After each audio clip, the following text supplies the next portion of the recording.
Welcome to Houston Sports Talk with your host, Robert Land. Thanks for checking into the best Houston sports podcast, part of the Bleav network. Check out the Bleav in Astros pod with Mike Stanton and Bleav in Texans with Cecil Shorts. Great stuff on our network. And joining me is my co-host, Stephen Kerr, 65 plus years in sports journalism between the two of us. If you're new to the show, we've got a long and extensive background in Houston sports and just sports in general in the journalism field. And, you know, later in the show, we're going to ask, is it too early to re-litigate the Kikuchi trade? And do we like Yainer at first base? And are we impressed with rookie Shay Whitcomb? But Stephen, the Texans last run through with their vets in the preseason didn't go too bad. What's on your mind at this point in the preseason? Yeah, they certainly looked good, Robert. And, you know, there are always still question marks that, you know, I know you and Tom hit on some of these in your post-game show. And of course, you know, we talk about it a lot on Twitter. I mean, my biggest thing really is how the running game is going to shape up. You know, Cam Akers looks like he's making a bid to be the backup to Joe Mixon. He looks good. I mean, Dameon Pierce, I am wondering, Robert, if the best thing that can happen for Dameon Pierce is just to go somewhere else. I know we've talked about, you know, the differences in the offensive line and how things of that nature, but look, everybody else is doing pretty well. And Dameon Pierce, the longest run that he's had in this postseason, 3 yards. 3 yards, that's it. Everybody else has shown some flashes. Even, what's his name, JT Taylor, before he got shaken up late in the game. JJ Taylor, yeah. Even he was doing some things. So I just wonder at this point, is it just better for Dameon Pierce and, of course, the Texans if a change of scenery, a change of system might do him good? No question. I don't know what's going on, but it's not the same guy. He can't seem to figure it out. We talked about in the postgame is the hesitation is not only as a running back, but when you did kickoff returns, he did one of those. And I thought, yeah, and those are two totally different things you're talking about. So you can't blame Bobby Slowick's scheme on that.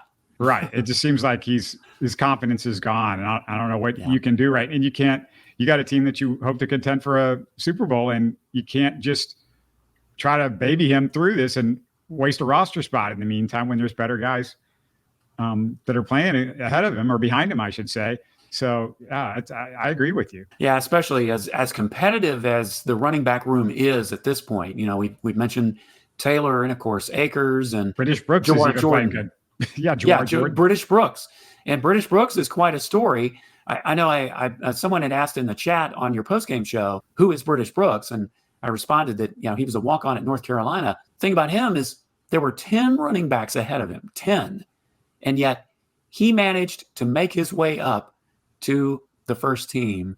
And now he's trying to walk on with the Texans. So he's quite a story. I mean, it's going to be an outside shot for him. But gosh, if he was able to overcome that at North Carolina, who's to say what he'll do? At worst, he's made the practice squad, right? I would say so. I certainly would think so.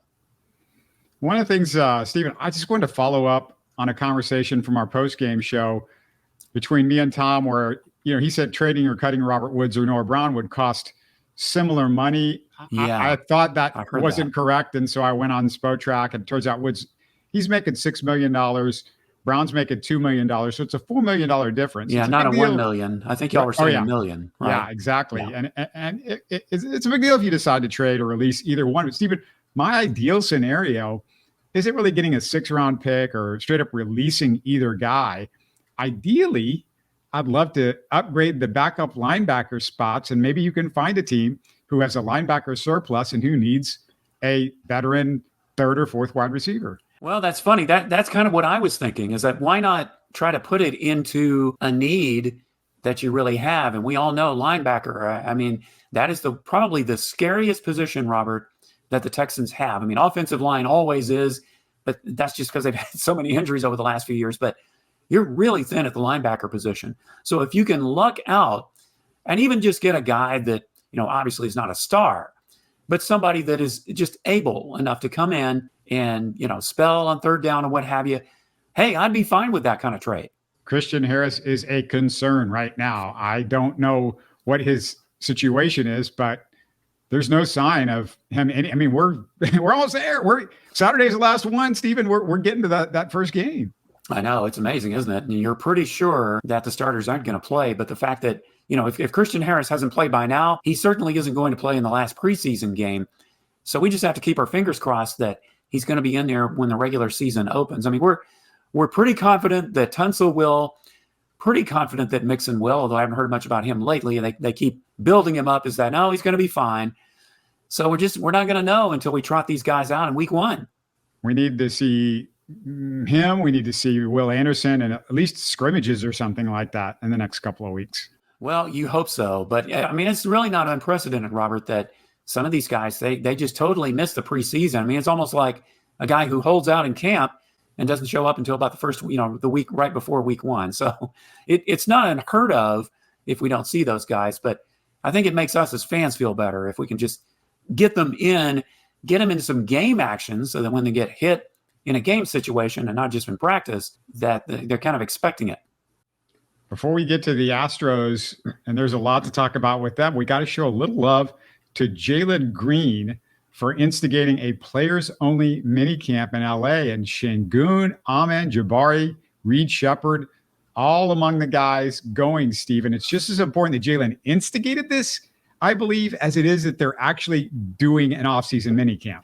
Yeah, the fact that Jalen Green is instigating this or initiating this, that is a good sign, Robert, because I think it means that he really is trying to put in the work to be better and hopefully have more consistency. I mean, it's kind of like what, C.J. Stroud did with his receivers the past couple of years. Even when he came in with his rookie season, he was working with some of these guys.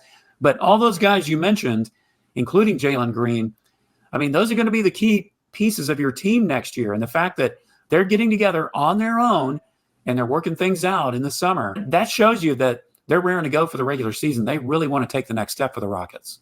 And the reason I say it's so big that he's doing this is when you have a guy that's got the talent to be the best player on the Rockets and has shown at moments that he can be that guy. Şengün consistently is that guy, but Jalen, we saw it in March. And okay, if you're going to be the best guy, you want somebody that's going to be a leader. And it's not Şengün that called this deal. It's Jalen supposedly. So I just think that matters with where you are with Jalen. We're going into this year that's going to make or break his future here with the Rockets and whether they're going to re-sign him next summer. I don't see any scenario where they offer him that contract before the season starts at this point. I think it's no question him and Şengün are going to just play it out. And, remember, it is a restricted free agency at the end of the year. So whatever another team offers those guys, the Rockets can just match it up. Well, yeah. And if you're the Rockets, you're being smart about this. There's no hurry. And I'm sure that Jalen Green realizes this is a make or break season for him. I'm sure he knows that he's got to have a big year if he wants that extension. So, that may be some of the motivating force behind him doing this. And of course, Şengün knows it too. And he's coming back from an injury. So I like, whether it is going to make a difference in the full scheme of things, who knows? But you just like to see it as something that's going on, before training camp even starts. And we still got, a little ways to go. What is it, late September or so when they get started? So there's still a few weeks left, and these guys are already getting after it. Yeah, for you Rockets fans, I apologize. Haven't done any Rocket stuff recently. It's hard to come up with, a good conversation where we don't have a whole lot. We talked about a lot of these key issues, but down the road, I definitely want to get it back into some Rockets conversation and do that for sure. The Astros, hey, they look like the Astros again. They've got a 5-game lead as we record Tuesday afternoon. We'll get into them shortly, but just a quick reminder, look for our live Texans Giants postgame show and our live tab up on YouTube. Tom Chavarria and I broke it down Saturday, and let us know what your take is from the game. And if nothing else, always click the thumbs up to support the content. Helps us out. Comments, thumbs up, all that helps the show. All right, Steven, since the Astros DFA'd Jose Abreu, I had to go back and run some numbers on this, and their record is 37-18. 37-18, and they've gone from 8 games back in the West to 5 games up. Man, isn't that incredible? So it really was Jose Abreu's fault. Now, everybody else, the reason they were having a down season is because of Jose Abreu. I think we all have figured that out by now. The jinx. The jinx is gone. It's gone. I know, Robert. I just, who would have thought when this season started? And I mean, we could say, the Astros, the perennial playoff team they've been, that surely they were going to bounce back. I mean, you just kind of had that in the back of your mind at the beginning of the season, but man, it sure didn't look like it, because they were 7-19 after the first 26 games. They were as many as 10 games behind the division leader, and now they're 5 games up. I mean, that's why, it's a 162 game season, Robert. That's why, because so many things can change in such a short time. One team can hit the skids, the other team can get hot, and now you look up and the Astros are where everybody thought they were going to be before spring training started. Let me ask you a little strategy question. Espada has started playing Yainer at first base, so he can have Caratini and Yainer both in the lineup, free up the DH for Jordan or another vet. Do you like this idea, Steven? I think it could be an eventual thing, Robert, but one of the things I think you have to bank it on, I mean, yeah, you have Caratini in the fold. If you want to make him your everyday catcher and you want to put Diaz at first base, look, Craig Biggio, he changed positions. Numerous other catchers have done it. So it is not unprecedented that at some point, I don't know that you're going to see it this season, but somewhere down the line, you could very well see Yainer Diaz at first base. The way he's hitting, you want to keep his base running, as solid as possible. So if you want to take him from behind the plate and prolong that.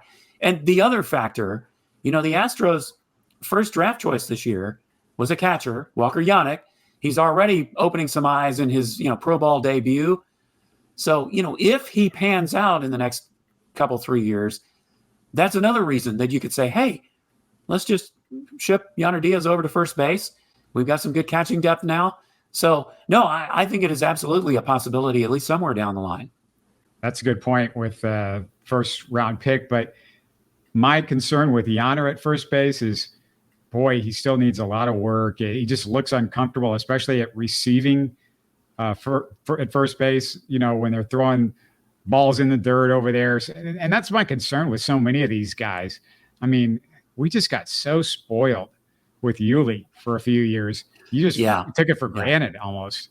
Yeah, we did. And hey, Jonathan Singleton actually has become a pretty good defensive first baseman, if you think about that. But I think it's something that Yainer, look, if they're going to make this a long-term project, it took Craig Biggio a little time to get used to his new position too. And I think it's something you work on during the offseason. That's why I don't think you're going to see it except for spot starting at that right now.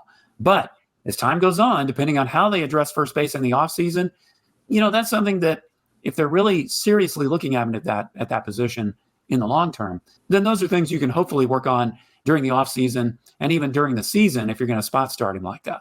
The thing with Caratini is, he's having his best year offensively, I believe, right? And that's something does that keep going that way moving forward? Because come on, it should be much easier to find a first baseman so you could leave Yainer at catcher than it should be if, it doesn't work out well with Yainer at first base. And now what are you going to do? And you've got a catching set up. And I don't know.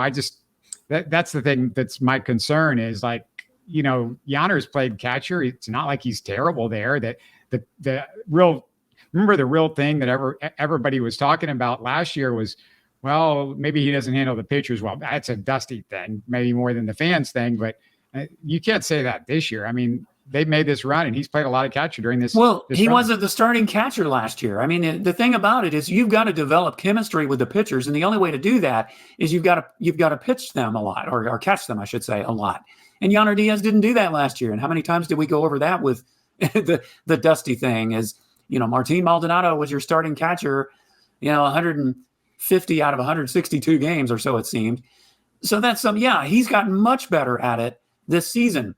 But that's because he's been the starting catcher this season. So I think it's something that you can't put too much stock in that. And Caratini has also played some first base. So you could spot start him a time or two over there. And you at least have some depth at first base. But you still want to have that solid person, one person who's solid at the position, who can hit the way a first baseman is supposed to hit, and certainly play defense the way you want them to play defense. Because, Robert, you and I have talked about this on the podcast many times, especially when the Astros get in the postseason. The last thing you want is to have a defensive lapse at first base, because we know how much more important defense is in the postseason. Let's stay with the hot corner situation, because Shay Whitcomb, the rookie, he's 3 for 10, 2 walks, OPS 817 so far. What do you think of Shay Whitcomb, the rookie? Well, I think they're going to give him a good look. And listen, if Alex Bregman is indeed going to walk next year, I think you could probably at least take a look at Whitcomb at third base as your primary choice to replace Alex Bregman. You might as well see what you've got in him right now, even though you're in the thick of a pennant race.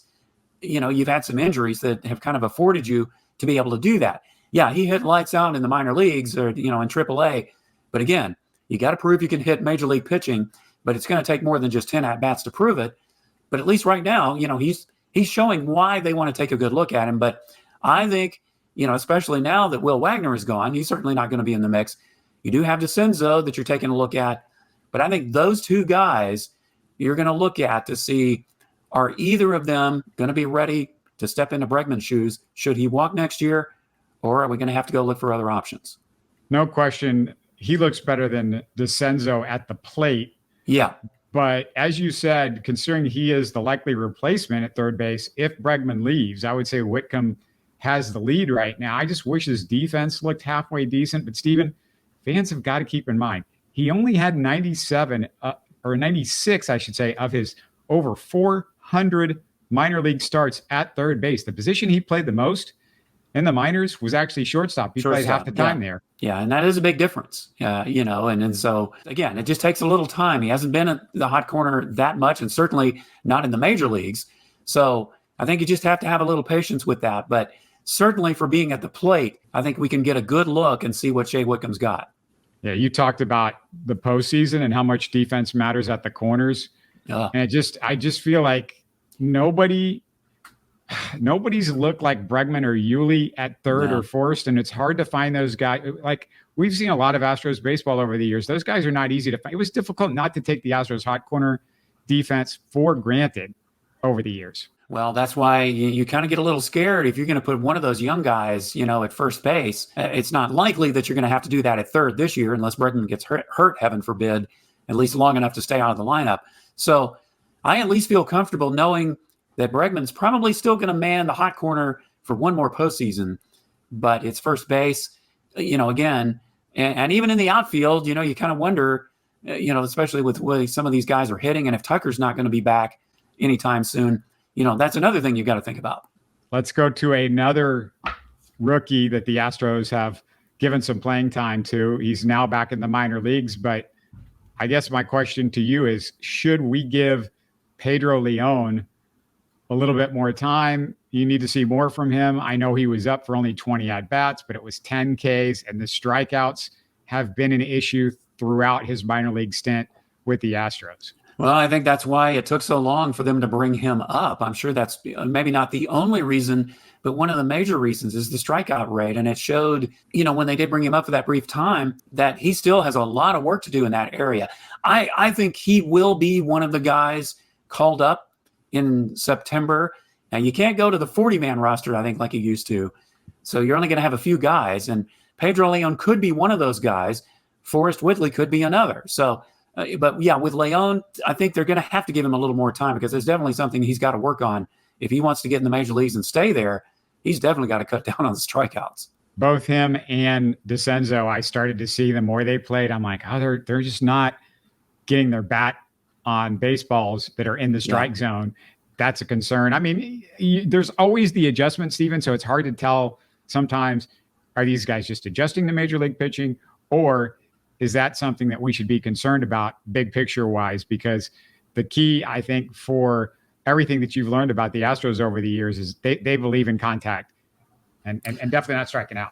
Oh, absolutely. And, the problem is, well, it's a good problem, obviously, because the Astros are in contention, you're not going to get these guys a whole lot of playing time. I mean, if the Astros were, the Chicago White Sox and, 50 some odd games out of first place, you could play with somebody like DeCenzo and Whitcomb and all these guys, Leon. You could probably put them all in for the rest of the season, because, the White Sox, last week, they were officially eliminated from the playoffs. But you don't have that luxury. So when you do get the chance, you only have a brief window to show what you can do. And these guys, obviously they still show, especially Leon, that they have a lot of work to do still. I mean, it was a wide open opportunity, a screaming opportunity for Pedro Leon. Jake Myers has been terrible. Chas McCormick's been terrible. Mauricio Dubon's struggling.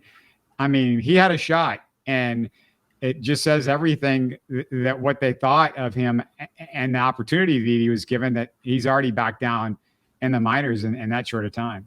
Yeah, well, it's a lot of pressure to put on someone, but the fact is, you only get so many chances to go to the show.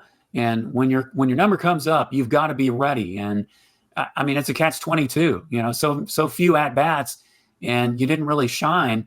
It's going to make it harder for them to come up next time, depending on how many injuries you have, what part of the season you're in. But I think you're still going to get a look at Leon.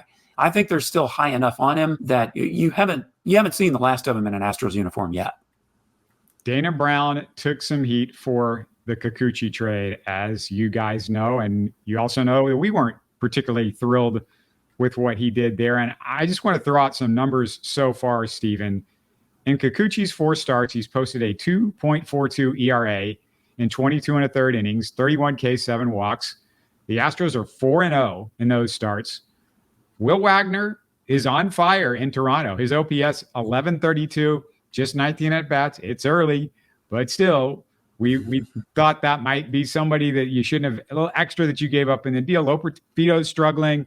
He's hitting 163 and 49 at bats. Jake Bloss hasn't played for the Blue Jays yet. He's in the minors, Stephen. But do you feel like, I don't know, do you feel any different about the deal? Well, here's how I looked at the trade, Robert, and we talked about it, after the trade was made. I kind of took it as a wait and see approach. Now, Tom, Tom was on the show with us the day of the trade deadline. He absolutely hated the trade. So I was more in the middle. I was like, let's just wait and see how this plays out. You kind of thought Will Wagner might shine when he got his chance. But honestly, Kikuchi is doing what you've asked him to do. You asked him to come over here, mop up some innings, and give you some quality starts. Now, the only thing I would say is it seems like 5+ innings is all he's been managing to give you. You got to get at least another inning or two out of that. And he hasn't shown the propensity to do that either in Toronto or with the Astros. That is the one thing I'd say, Robert, that, if you really want to make this trade solid, he's got to go deeper into games, certainly this season especially. Is it something that he's got the potential at this point in his career? Because he strikes out a lot of guys. That's going to eat up some pitches. Yeah. Does he have the control and the ability to do something like that? Yeah, that's really what it's going to come down to, is getting better control. Yeah, you want strikeouts, but you're taking fewer pitches and getting soft contact and ground ball outs and fly ball outs. I'll take that over strikeouts any day if you just cut down your pitches and be able to pitch longer. But that, I think, of course, with the postseason coming up, maybe it's not as much of a factor because you're going to go to your bullpen earlier usually anyway. But what you do want is the deeper you can go in the regular season, the better chance you have of resting your bullpen. So I just think if he could just give you 6 innings and maybe even occasionally a 7-inning thing, then it would be even better for the Astros going into the playoffs. The Astros later in the bullpen, I would say the depth in the bullpen, it would be nice to have another good arm. And Hector Neris, as we speak, and maybe by the time people listening to this, he's found a home, but he was released by the Cubs. And Stephen, I'm going to give you his stats this season. I want you to let me know if you would like to bring him back to Houston. He's got a 1.52 whip, 3.89 ERA, 4.09 FIP, and a 2.47 batting average against. Yeah, it's kind of interesting that, with those figures that, because, the Astros obviously let him walk after last year. I certainly wouldn't mind having him back, especially we don't know how long Presley's going to be out. Thank goodness that Brian King has come through the way he has. Now, we talked about him last week, Robert. But I also think, and the Astros may be eyeing this, especially in September. If Forrest Whitley continues to pitch the way he's pitching in AAA, and if they bring him up and if he can do something in September, they might put him in some of those late inning situations and see what he can do. But hey, with those figures, why not bring Hector Neris back? If he could be that effective as he was last year, who wouldn't want him back? You could say, the numbers aren't anything special, but you're not giving up anything for him. And can he be worse than Caleb Ferguson? I'm not real impressed with Caleb Ferguson. Caleb who? Yeah. Oh, yeah. That Caleb. one too many Caleb's in the bullpen. Well, at least he's better. He's not as good as the other guy. Caleb Ort is the Caleb of the bullpen right now. Yeah, he wins the Caleb battle. But yeah, I would consider it, and if nothing else, I'd consider it. You know what?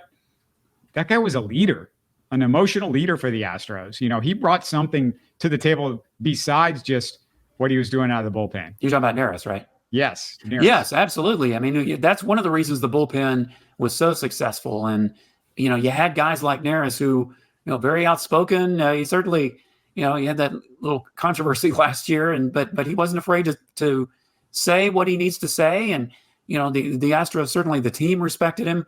And leadership, we go back to that. Well, that's certainly key in the postseason. So, yeah, I can understand why you'd feel that way. Steven, we got word out that ex-Astros infielder and manager, the beloved Phil Garner, is dealing with cancer. And I want to wish Scrap Iron the best. And in his honor, I want to listen back to a clip from one of our classic conversations with Steve Sparks, and just a really funny Phil Garner story. I was going through your career, and it never occurred to me, but most of your career, you were playing with former Astros managers. You start off in Milwaukee with Garner, then you go to the Angels and you play for Terry Collins, then to Detroit, and then with Garner again. I mean, can you give us your best Scrap Iron story? Oh my gosh. I'll tell you one that I laugh at. It just kind of epitomizes him. And this happened probably about 12 or 13 years ago. And I remember I was just in my car and I get a phone call, and Phil Garner had just come out of a movie theater, and he had seen Moneyball. And there was a particular scene in that movie where there was a player who was on the bubble. They were trying to think of two different players that might make the team. And they were talking about one particular player. And one of the scouts at the table said, "Have you seen his wife?" And they go, "No, why?" He said, "Well, she's ugly. She's ugly. She's kind of big. I just don't think he has confidence. How can a big league ball player not have a pretty wife?" So they took the other guy because he had a really pretty wife. And Garner had to call me after this stupid movie. He said, because that was the exact reason why I made my first roster with the Milwaukee Brewers, because my wife was hot. It sounded awesome. Like a little league, like one of the little league dads drafting players because the mom was hot, right? Oh, goodness. Great story. Well, I heard myself laughing, Robert. So that must have been the interview we did with him during COVID. Oh, right? Yeah. Because you did one with him after the 2017 World Series title, and I wasn't with you then. So, yeah, that is quite a story. And, of course, Steve Sparks can spin a good yarn with the best of them. But you know what, man, that is so sad to hear, Robert. Listen, the late, great Astros broadcaster Milo Hamilton, his nickname for Phil Garner was Scrap Iron. And if you watched Phil Garner play, you can understand why he's Scrap Iron. Very, aggressive. He got after it. And, hey, he'll forever be in Astros lore as the manager who took the Astros to their first World Series. Never mind, they got swept by the White Sox, but he got them there. And he took over, a team that was struggling out of the All-Star break, didn't even think they'd make the postseason, much less the World Series. But Phil Garner, just definitely a beloved Astro for forever. If there is anybody that not to give up on, it's Phil Garner. They put his team in the cemetery. They put the tombstone on that. Was it the 04 team, I believe? They put the tombstone on them. They said, "Oh, it's over with." And they came back both years, in 04 and 05. They looked dead in the water both years. Yeah, and they had Roger Clemens, and, they had Andy Pettit. I mean, they had all those guys, and yet they weren't quite playing up to their potential. And then in comes Phil Garner and just totally turns things around. And I wish, Phil could have managed a little bit longer, but hey, at least he got them to the World Series. And if I recall, he was a second baseman. I know he's an infielder. I want to say he was a second baseman when he played. He also, in that 86 season, he platooned at third base with Denny Walling. That's right. You're right. He sure did. I'd forgotten about that. And if you go back to, I want to say he was in the 79 World Series with the Pirates We Are Family team. Right. He was playing second base on that team. Yep, that's correct. Yeah, so it's a great career, won the championship with them, took the Astros to the World Series, their first one in 05, won the first playoff series in Astros history the year before in 04. Yep, that's right.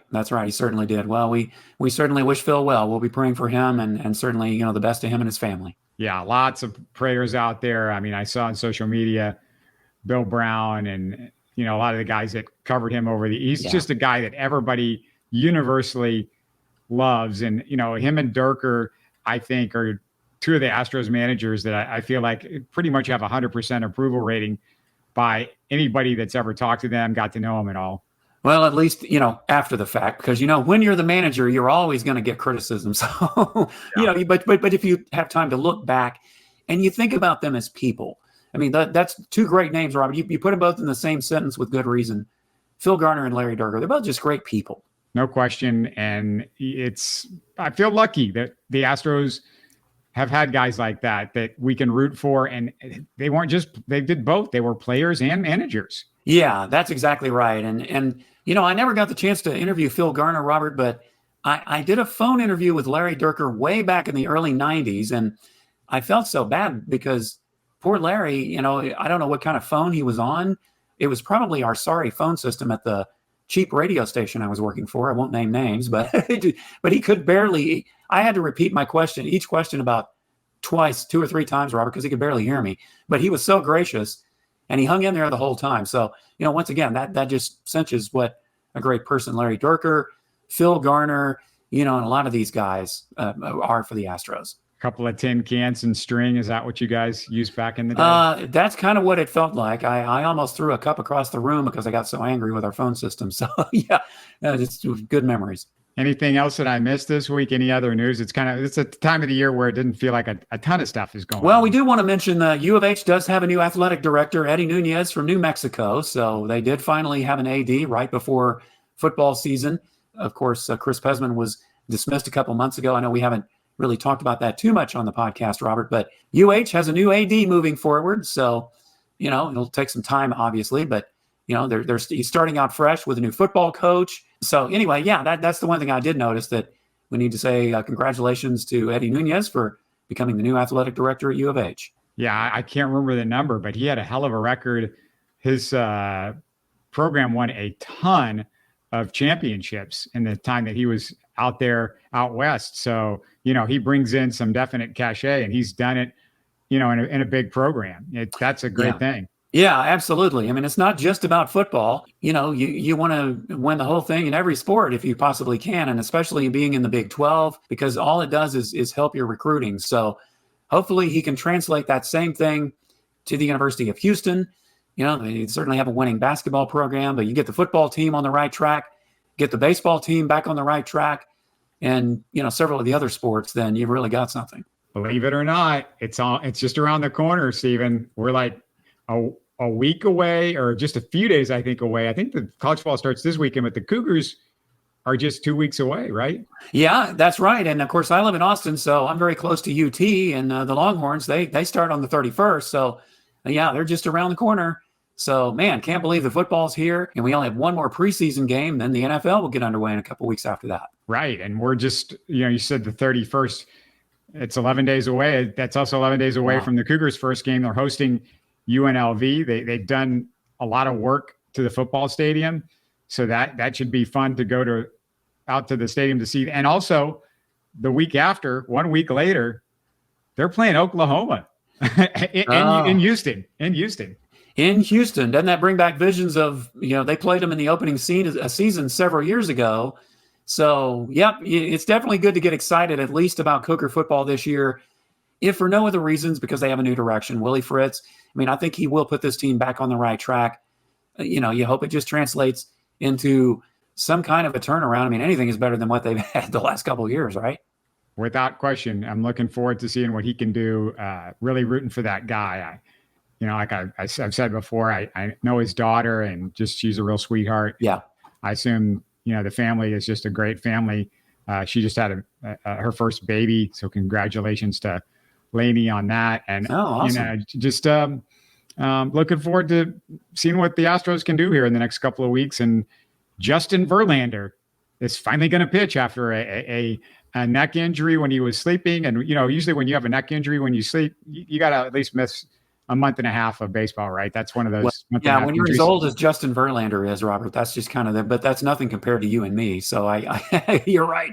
Yeah, he's going to pitch. We're recording this on Tuesday, so he's pitching in the Wednesday afternoon game. So yeah, Justin Verlander's very much needed. The Astros need to get as many arms back in that rotation as they can and hopefully spell some of these starters before the postseason gets here. All right. Enjoy some Astros in the next few days. Everything else that's going on in Houston sports, and we'll talk to you again really soon. You're listening to Houston Sports Talk.